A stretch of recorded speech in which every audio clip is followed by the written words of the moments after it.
What if I told you that there are two words that if you brought into your life more often would help you feel more genuine, generally more inspired, more purposeful, and happier in life? And there's science that backs it up. I'm going to be sharing more about that and how you can bring it into your life in just a minute. Stay tuned.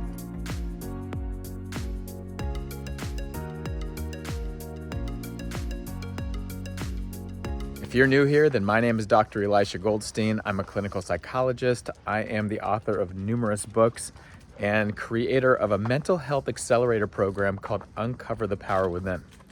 If you're interested in learning more about that, or interested in learning more about other free resources that are available, you can click on the links in the description below. Okay, have you ever heard of the phrase, wherever your focus goes, energy tends to flow? Some people say, and that's the way the brain grows. And that makes sense. Wherever you focus your energy, you focus it on worry, you feel anxiety. You focus it on these two words, thank you, and you'll tend to feel a little bit more up, a little bit more inspired, a little warmer. So these words, thank you, let's talk about them. These are these two words. Years ago, a researcher named Robert Emmons took 300 people and randomly assigned them to 3 different groups. One group was told to focus on things that they were grateful for, appreciative of people, places, things. And the other group was focused on burdens, things that were bothering them. The other one was just focused on whatever their homework assignment is or something like that. And what they found was, after a few weeks, was that the people that focused on their blessings were generally more happier in their life. They had more positive emotion, they had greater life satisfaction. People that were focused on their burdens were generally unhappier in life.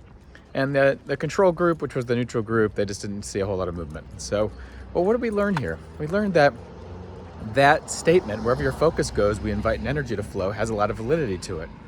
And by the way, that group that did the blessings they were counting also were shown to sleep better and exercise more. So here's something for you to do to actually make an impact on your life on a daily basis. There's a few steps to this. The first step, take out a journal, or you can do this in your mind, or you can open the notes on your phone or tablet or whatever you're on right now, and create a few columns.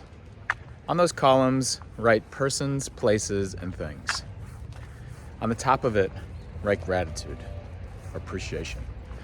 And every day this week, go ahead and write something down on there. Who are you grateful for? What places are you grateful for? Or are there things that you're grateful for or appreciative of? Do that for maybe just a few days or a week and see how the list begins to build. Okay, that's only the first step. The second step, this is where we really bring things alive.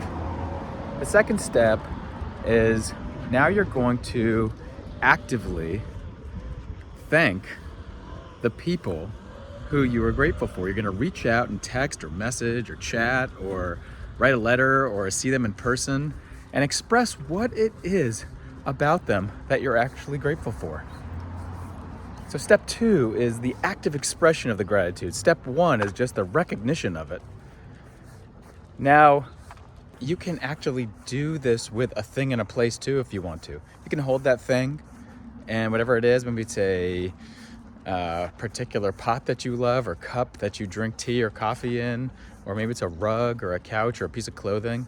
You can hold it and just express gratitude to it. I know that might sound crazy and silly, but just do it and see what you notice. Marie Kondo created an entire empire. She wrote the Magic of Tidying Up, and a whole empire around recognizing the joy you get from things and even expressing that joy to them. So play with that. Go to the place that you feel appreciative of, or see a picture of it, and in your mind just say like, wow, thank you. Express those 2 words. And so that's the second one. Now the third thing is maybe the simplest of all. All you have to do now, after you do the recognizing and expressing, is just feel the love that's there. Feel, or whatever emotion arises that's there. Allow yourself to linger in that and just allow it to be present to you. We say in the field of neuroscience, neurons that fire together wire together.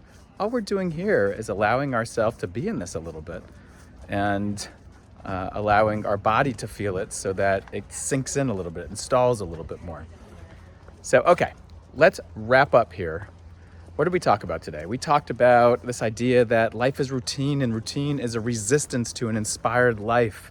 And so we get used to things and we stop appreciating them. And so the active appreciation, science shows, and by the way, our experience shows, has a huge impact on how we feel. The energy that arises helps make us happier in general, counting our blessings, Robert Emmons looked at. And so that's what we're going to do. So we recognize them, we actively express it, and we allow ourselves to feel what's there. If this was helpful to you, don't forget to like. If you're new, subscribe. And if something touched you about this, go ahead and comment below. And I'll put another video on the other end of this for you to continue to be inspired by and change and learn and grow with. And I look forward to being with you in the next video. My name is Dr. Elisha Goldstein. See you next time.